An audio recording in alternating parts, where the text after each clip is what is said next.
What is going on, everyone? My name is Andy. Welcome back to another FPL video. In this one, I'm going to talk about wildcard for Game Week 8. So what I'm going to do is go through the draft that I've come up with, and then I'm going to talk about whether or not I'm going to wildcard and why I currently haven't hit the button. Okay, so that's going to come at the end because I think it's worth looking at the draft and then comparing it to my current team. So if you enjoyed the video, make sure to give it a like, hit that subscribe button if you haven't done so already. Otherwise, let's jump into it. So let's take a look at the defensive options, and I'm still in a 3-5-2 formation. I know some people are considering 3-4-3, and I think it could work, but I'm still not convinced it's the best way to go, and I'll discuss that a bit more when we get to the forwards. In terms of the picks, I think some of these are going to be standard across most wildcard drafts that you see. In goal, I've got Areola. I think West Ham's fixtures for the long term are very good. I mean, Newcastle at home isn't necessarily ideal. I think Newcastle's such a good attacking side, they can definitely score in that game, but it's not like there's many goalkeepers that are keeping massive amounts of clean sheets anyway. So if we just look at the fixtures West Ham have after Newcastle,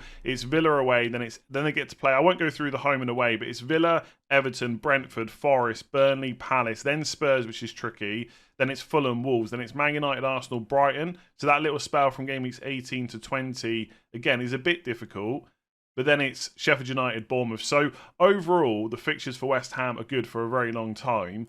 And at 4.2 million, he's one of the cheapest playing goalkeepers you can get anyway. And if I just look at the goalkeepers ordered by clean sheets here, you know, Johnston, Leno, Edison and Pope have got 3. No other goalkeepers got more than that. Everyone else is just 2, 1, or in the case of Jordan Pickford, 0 so far. So I think Areola is a pretty obvious pick. On the bench, I've gone for Turner because he is the next best cheap playing goalkeeper. He could lose his place at some point because obviously Forest have brought Vlahadimos in as well. I'm always worried about exactly how much I'm going to butcher that name.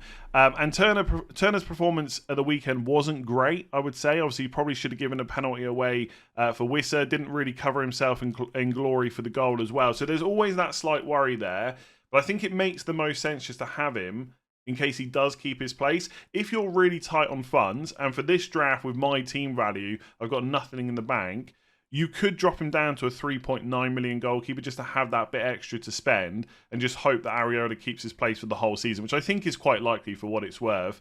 And if you have to make a goalkeeper transfer down the line, it's not the end of the world. So that's goalkeepers. In terms of the defenders, I think Matt Cash has to be on there. The fixtures for Villa over the next 5 to 6 weeks look really good. Very attacking. I was concerned about his minutes in pre-season. I've got that wrong, although I do think that was in some ways helped with injuries. Moreno took a long time to get back. Obviously, Mings is out as well. Diego Carlos has had some issues too. But right now, I just think going for any other Villa defender, apart from, you know, being really stuck for funds, is just overthinking. Cash is the one to go for. Luca Dean would be a nice option if Moreno wasn't going to be back at some point. I think it has to be Matt Cash. Again, Villa's fixtures for the next few, you got Wolves away, West Ham at home. Then in game week 10, it's great. Luton at home, Forest away, Fulham at home. Spurs away in 13, not as good. But then it's Bournemouth away in 14. And if you can bench him for a few weeks after that, you get Brentford away 17, Sheffield United at home in 18, which is going to be a blank game week for Brentford and Man City.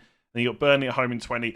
Basically, if Cash keeps his place and keeps getting minutes, you could probably hold on to him for quite a long time. So he looks good. I still think a Newcastle defender is decent. And again, they've got good fixtures now. Then it gets a bit trickier. And then after kind of game weeks 14, 15, they come good again. So I think for his price, Dan Burn at 4.5 million is looking pretty good. I haven't gone for Trippier because there's just not enough money. If you want to set up differently and have Trippier, no issues with that whatsoever. And I think Fabian Schär, again, if you've got the cash, is worth it over Burn. But for this draft, money is tight, so that's who I've gone for. And obviously, Botman is injured at the moment and probably not back until game week 9 at the earliest. So after saying that Dan Burn was my 4th choice for Newcastle defenders, he would now be in the wildcard draft that I would pick. And then I've gone through Doggy at Spurs, Luton away this week, Fulham at home the week after. And I think if you got stuck with him, it's not the end of the world. He's a pretty good option. But after that, you could get rid if you've got a spare transfer to move on to a defender with better fixtures as well. And on the bench, I've gone for Charlie Taylor. He is 3.9 million at Burnley. Now, I'm a little bit concerned about his long-term minutes because he didn't start the season, but he started the last 3 matches. We'll see if he starts against Luton on Tuesday as well. If he does, I think he's currently first choice, and I think it's probably worth that risk. If you want to be certain about minutes, because you don't want to be wasting chances on your 5th choice defender in your squad, then then you probably just go for Jordan Bayer instead and just pay that extra 0.1 million. But again, not to keep going over this, money is quite tight with this draft. So I've gone for Taylor. Most of the time, you're not going to play him. The only thing I would be slightly conscious of, and it is a long way away, but Man City and Brentford have got that blank in game week 18. And if you're not going to free hit that week, and we'll discuss whether that's worth it when we get closer to the game week, you're probably going to have Harden. He's going to need benching. Brentford's fixtures before and after are good, and they might have a double game week in game week 20 or 21. So even though right now you might not want him, you might need him Burmo at some point, and suddenly you're having to bench a bunch of players. The ones that are on your bench, you're going to need to play. So Archer, fine. Estupinian, fine. Taylor, you'd probably want him to be, available for game week 18, even if the fixture in that week is probably not that great. It's Fulham away, so it's okay, right? So yeah, someone like that could be good, but if you've got the money, I probably would just go for Bayer. I think the interesting thing there is that you're not going to get a huge amount of points from Burnley defenders anyway, but if Taylor does play, he's probably better than Bayer. That's the interesting dilemma here. Are his minutes as good? If you think they are, he probably is just a better option than Bayer because he's probably going to be more attacking. And then in this draft, I've gone for Estupinian, even though he's got Liverpool at home, Man City away. The fixtures from game week 10 are very good. And obviously you're wildcarding now. You're not going to wildcard again for a very long time. You need to be thinking about future game weeks. The other defender you could have there who would be a bit cheaper is an Arsenal one. So you could go for Saliba, but to save some money, you've got Zinchenko and Gabriel. Now, maybe their minutes aren't quite as good as Saliba, but it does look like that's the first choice back four right now. And Gabriel is only 4.7 million. So you just need to decide whether you want the Brighton or the Arsenal defender. But that slot would be reserved for someone more long-term. I think Cash, Burn and Udogie, you can definitely play in 8 and 9. It's 10 onwards that I'm looking at there. And I think Brighton, no clean sheets so far. But they are going to get some at some point, right? They're not going to go the whole season with no clean sheets. And Estupinian is so good for attacking potential. I know he's just got a -2. That's not going to happen every week. From game week 10, it's Fulham at home, Everton away, Sheffield United at home, Forest away, Chelsea away in 14. Maybe not, a bit trickier. Brentford at home 15, Burnley at home 16. Like, only one fixture from game weeks 10 to 16 would you not want to play or even think about not playing Estupinian. Outside of that, he's great. And even in game week 18, it's Crystal Palace away. And the fixtures after that are very good as well. So he is just a really good long-term pick. Again, money might be a struggle for you. If you already hit the wildcard button on Saturday night, then you've probably got more money to spend than me because you would have caught the price rises and price drops. Obviously, I haven't done that, but I do think that Estupinian over an Arsenal defender is probably a bit more exciting, even though Arsenal are obviously a better defence. So in midfield, unless you're going to go for a strategy where you just don't own Mo Salah at all, I think 4 of the 5 players pretty much pick themselves, and that is Salah, Diaby, Son and Maddison. If I was wildcarding this week, I could pretty much guarantee that those 4 players would be in the final draft, unless they get ruled out through injury or something like that. The only player to really think about is the 5th midfielder. Now, I've gone for Eze, and I'll talk about him in a minute. But obviously, you've got Ward, Prowse and Bowen for a bit more money. West Ham have got really good fixtures, especially from game week 10 onwards. You could even go cheaper as well. So Anthony Gordon at Newcastle, Pedro Neto at Wolves. There's a lot of options, but in my opinion, only for that final spot. The other 4 players, I just wouldn't want to go without. Just quickly on Anthony Gordon. He is suspended for game week 8 because he's picked up 5 yellow cards already, just like Nicholas Jackson. But he'll be fine from 9 onwards. And because Harvey Barnes has been ruled out for 2 to 3 months, Gordon's minutes should be pretty good. It's not that Eddie Howe can't set up Newcastle in a way that Gordon gets benched, but I think it's not likely to happen that often. He seems to be first choice on the left wing. He can also play right wing. And I just don't see Isak on the left and Wilson through the middle happening that often. So Gordon looks great. And the nice thing is, if you really want him, you can have Cameron Archer on the bench in the 3-5-2. And he's got Fulham away this week. So you just play him this week and bench Gordon. And then you've got Gordon ready from 9 onwards. So he is an option. In terms of the other 4 picks, I just think Son and Maddison make too much sense to leave out. Like, sometimes the obvious picks are just the best. They got Luton away this week, then it's Fulham at home. And I sometimes think on a wildcard, because you now don't have the chip to bail you out for a very long time, you got to think about how you would feel if you got stuck with certain players. And look, the next 2 game weeks are definitely the best fixtures for Spurs. But after that, it's Palace away, Chelsea at home, Wolves away and Villa at home. If you got stuck with those players, it wouldn't be the end of the world. And when you think of the alternatives, you've got Saka. Well, he's yellow flagged. He'll probably be fine for Man City at home because he always plays and it's such a big game. But I think with his high ownership, Man City at home, Chelsea away is the perfect time to bet against him. You can just have a plan to get him in later on instead. Man United midfielders, I don't think many people are going to wildcard this week and put them in, right? They haven't impressed, so not many people want them. Outside of that, there's not really many other players to look at. So I think Son and Maddison look great. I would just have a plan for how and when you get Saka back, because Arsenal's fixtures from game week 10 onwards are very good. We probably shouldn't order that. There we go. Let me just find Saka here. So it's Sheffield United at home game week 10. To be fair, they've got Newcastle away in game week 11. So if you couldn't get him in until game week 12 onwards, it wouldn't necessarily be the end of the world, but you're probably going to want him either in 10 or 12. I know that he keeps giving away penalties, but he's still going to take a few. He's nailed on. His numbers are looking fantastic still.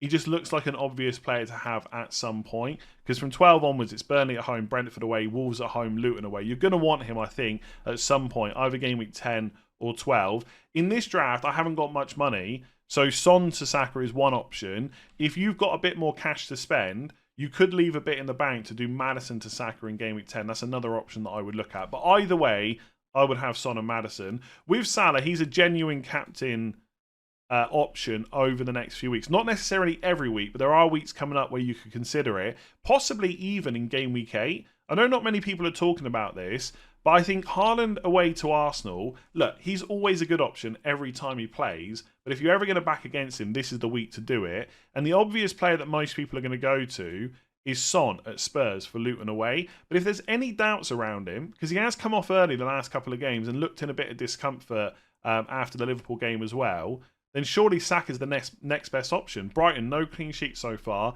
just got smashed 6-1 by Villa.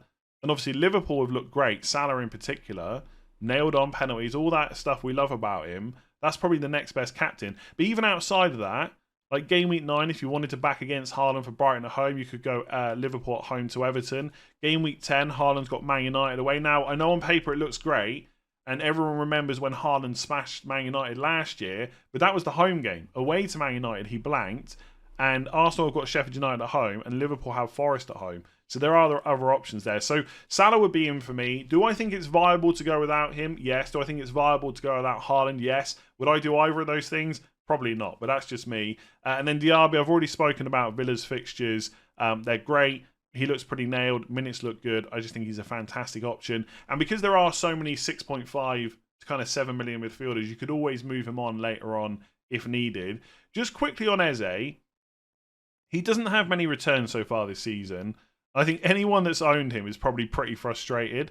He's got 1 goal, 1 assist in 7 matches. Not ideal, but I think his underlying numbers are a little bit better than what he's produced so far. Plus, he's on penalties, so as soon as he gets a couple of them, he'll suddenly look like a much better option. And I was actually looking at midfielder stats on Fantasy Football Hub, and as always, if you want to check this out for yourself, there are links in the description below to get signed up. And if we just put it to midfielders up to 7 million over this season so far, and I've gotten rid of players that haven't played a huge amount of minutes, and we order it by non-penalty expected goals. Mbeumo's right up there, 0.41. Solly March at 0.46. This is per 90 minutes.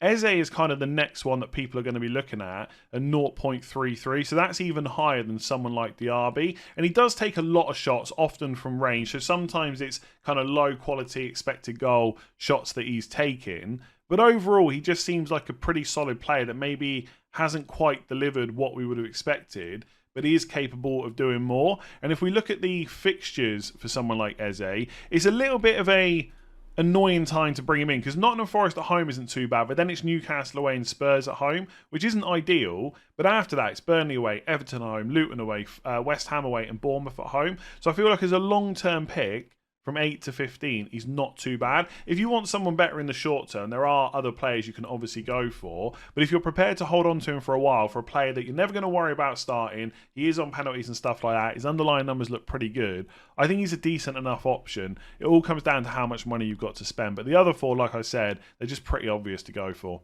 And then up front, I've gone for Ollie Watkins and Erling Haaland. Now, just on Haaland, some people have asked whether or not it's viable to go without him on Game Week 8 wildcard. And I think the answer to that question is yes. The answer to the question, would I do it, is definitely no, because I know I'm going to want him back at some point, and there are some fixtures over the next 4 game weeks where I probably would captain him as well. The reason that I say it's viable is because Man City are about to come into a trickier fixture run than what they've had. And we know that Man City are the best team in the league. We know that Haaland is the best forward in the league. He'll probably still get returns, but the chances of him getting such big returns are definitely minimised, right? If we look at the fixtures they've got, it's Arsenal away this week, Brighton at home in 9, then it's Man United away, Bournemouth at home, Chelsea away, Liverpool at home, and Spurs at home. So Brighton at home, fine. Bournemouth at home, fine. The other fixtures are a little bit tougher, and I checked the corresponding games last season. I tweeted about it yesterday.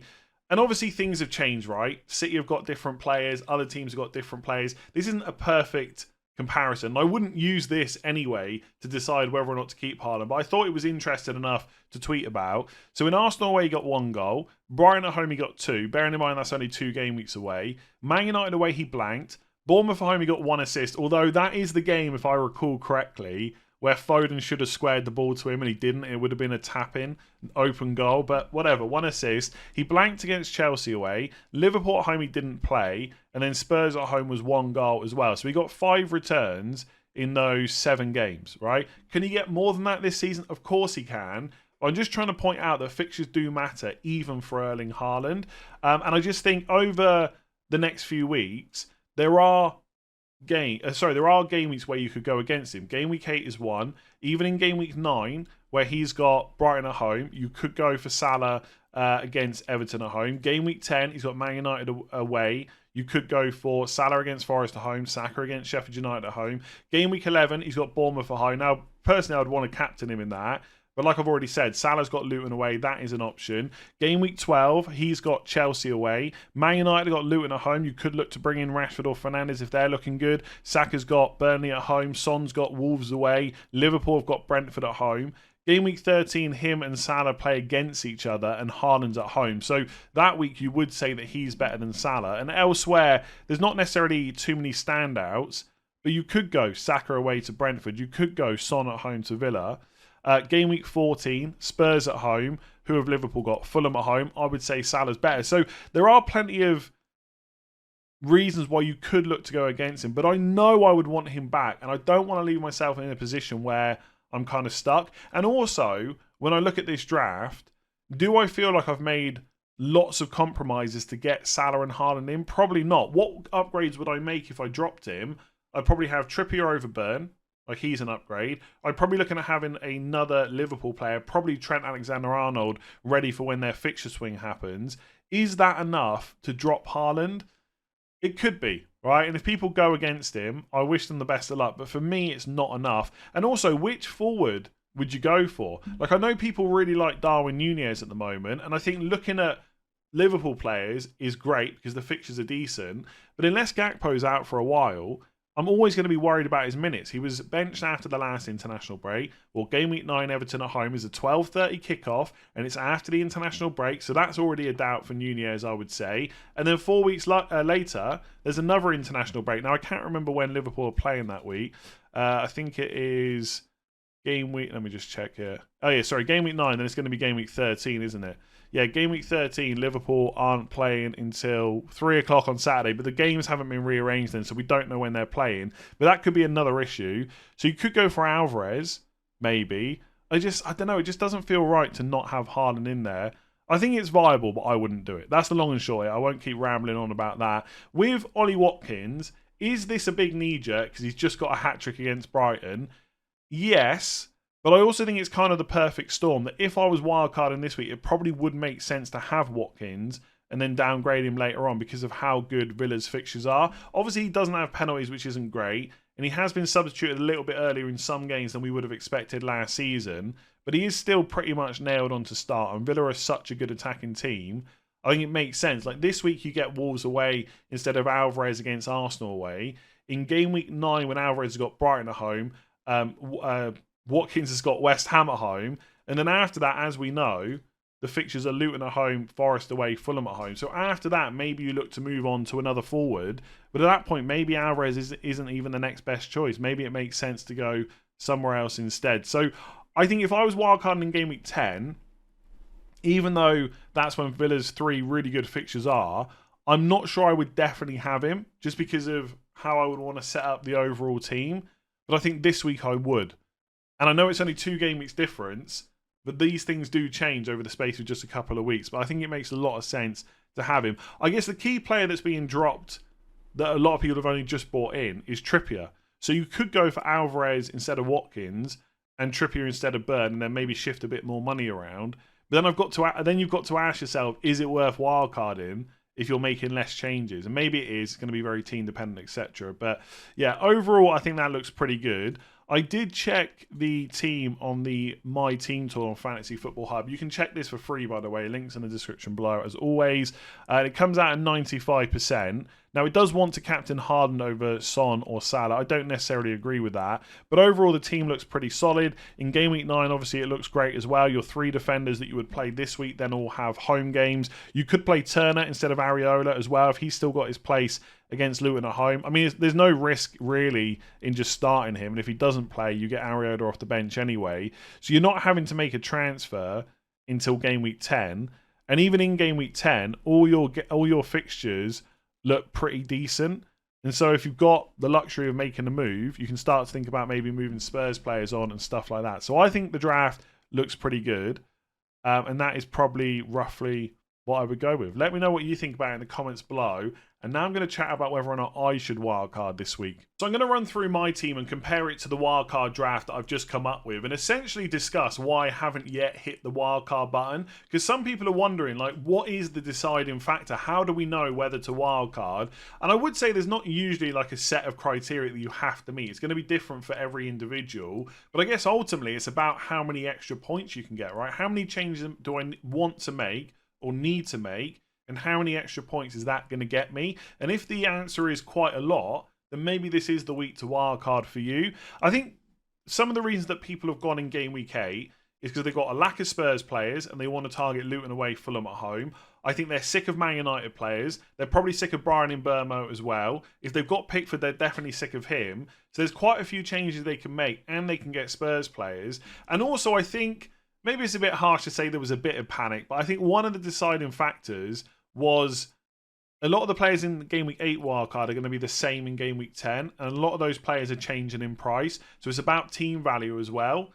I'm not necessarily sure that's the reason to wildcard, but I think that was a deciding factor that made people kind of hit the button. For me, if I do decide by the end of the week I need to wildcard, obviously it's going to be frustrating that I haven't caught those price rises, but that shouldn't be a reason not to hit the button if I decide that that's the way to kind of go. So let's run through the team. So in goal, I've got Pickford at home. Pickford at home to Bournemouth.